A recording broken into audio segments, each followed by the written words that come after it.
पहचान। पहला, present tense की पहचान। प्रेजेंट टेंस के हिंदी वाक्यों के अंत में है, हैं, हो, हूँ आदि लिखा रहता है। दूसरा, पास्ट टेंस के हिंदी वाक्यों के अंत में था, थी, थे, थी, गया आदि लिखा रहता है। तीसरा, फ्यूचर टेंस। फ्यूचर टेंस के हिंदी वाक्यों के अंत में गा, गे, गी आदि लिखा रहता है। अब पहला, प्रेजेंट इंडेफिनिट टेंस और सिंपल प्रेजेंट टेंस। तो सबसे पहले इसकी पहचान कैसे करेंगे, तो पहचान देखिए। हिंदी वाक्यों के अंत में ता है, ती है, ते हैं, ता हूँ, ते हो आदि लगा रहता है। इस टेंस के वाक्यों में कार्य संपन्न होने का बोध होता है। अब वाक्य के प्रकारों को पहले समझ लेंगे। वाक्य होते हैं 4 प्रकार के। पहला, अफर्मेटिव सेंटेंस सकारात्मक वाक्य। दूसरा, नेगेटिव सेंटेंस नकारात्मक वाक्य। तीसरा, इंट्रागेटिव सेंटेंस प्रश्नवाचक वाक्य। और चौथा होता है डबल इंट्रागेटिव सेंटेंस दोहरा प्रश्नवाचक वाक्य। तो हमें जो ट्रांसलेशन करना है वो 3 वाक्य अफर्मेटिव, नेगेटिव और इंट्रागेटिव में। और ये चौथा तो इससे प्रश्न बनते, जितने भी प्रश्न बनते ये डबल इंट्रागेटिव सेंटेंस के अंतर्गत आते हैं। और जो ट्रांसलेशन है और जिसको परिवर्तन करना पड़ता है या चेंज करना पड़ता है तो ये 3 प्रकार के वाक्यों में से ही करना पड़ता है। तो पहले, सबसे पहले देखेंगे हम अफर्मेटिव सेंटेंस सकारात्मक वाक्य। तो रूल्स नंबर 1 है इसका, इस टेंस के अफर्मेटिव वाक्यों में यदि सब्जेक्ट कर्ता थर्ड पर्सन सिंगुलर नंबर अर्थात ही, she, it, name Ram, Sita आदि हो, क्रिया के हो तो क्रिया के फर्स्ट फॉर्म में एस या एस जोड़ा जाता है। तो सबसे पहले हम इसमें देखेंगे सब्जेक्ट। सब्जेक्ट क्या होता है? सब्जेक्ट मीन्स कर्ता, कर्ता कार्य करने वाला। सब्जेक्ट कर्ता 3 प्रकार के होते हैं। पहला, first person singular number I means मैं। प्लूरल नंबर होता है वी मीन्स हम। फर्स्ट पर्सन के अंतर्गत जो बोलता है वो फर्स्ट पर्सन कहलाता है।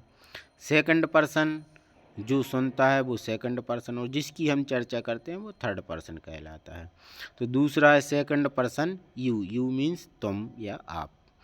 तीसरा, थर्ड पर्सन सिंगुलर नंबर का करता he, she, it, name Ram, Sita.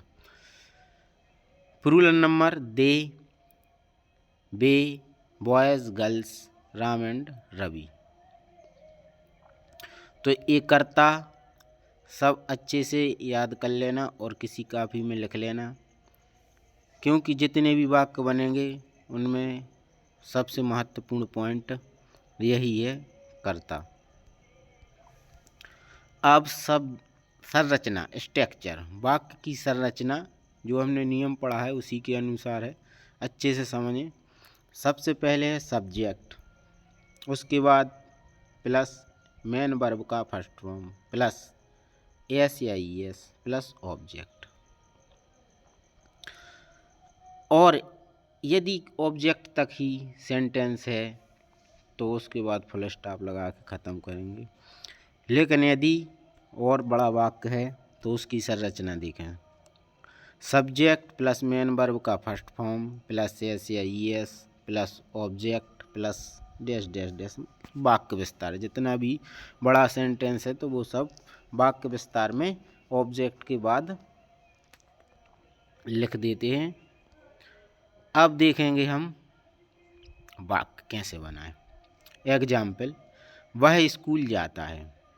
तो इसमें सबसे पहले हम देखेंगे कर्ता। कर्ता क्या है? वह। तो इस संरचना के अनुसार देखो, सब्जेक्ट, सब्जेक्ट क्या है? वह। वह को हम इंग्लिश में क्या बोलते हैं? ही। तो ये ही लिख दिया। फिर उसके बाद में यहाँ देखो मेन वर्ब का फर्स्ट फॉर्म। तो मेन वर्ब इसमें क्या है? जाना। जाना का फर्स्ट फॉर्म होता है गो। और गो प्लस एस या ई एस, तो ओ के बाद में एस नहीं जुड़ता, ई एस जुड़ता है, तो ये गोज हो गया। और कहाँ जाता है? ऑब्जेक्ट है क्या? स्कूल, टू स्कूल, स्कूल को जाता है, स्कूल जाता है। जब हम वेयर से प्रश्न करते हैं तो ऑब्जेक्ट मिलता है, और हु से प्रश्न करते हैं तो सब्जेक्ट मिलता है। कौन जाता है? वह जाता है, तो वह कर्ता मिल गया। और ऑब्जेक्ट कहाँ जाता है? स्कूल जाता है, तो ये हमें कर्म मिल जाता है, ऑब्जेक्ट। तो वह स्कूल जाता है, ही गोज़ टू स्कूल। इस प्रकार हम ये संरचना के अनुसार ही हम सेंटेंस बना देंगे। दूसरा है वह पुस्तक पढ़ती है, तो इसमें देखो वह सी स्त्रीलिंग है, पुस्तक पढ़ना होता है, पुस्तक इंग्लिश में बुक बोलेंगे, और पढ़ना को रीड। अब संरचना के अनुसार चले हम, तो यहाँ देखें a subject plus main verb plus S या ई एस प्लस ऑब्जेक्ट। तो सब्जेक्ट इसमें हो गया सी, और मेन वर्ब का first form read plus S जुड़ जाएगा, और पुस्तक पढ़ता है तो यहाँ लिख देंगे ए बुक, सी रीड से बुक। तीसरा रात को वर्षा होती है, तो यहाँ कार्य तो हो रहा है लेकिन करने वाला नहीं है, निर्जीव है यहाँ पे, या कार्य करने वाला नहीं है। तो रात को वर्षा होती है, यहाँ लगेगा it, it rains at night.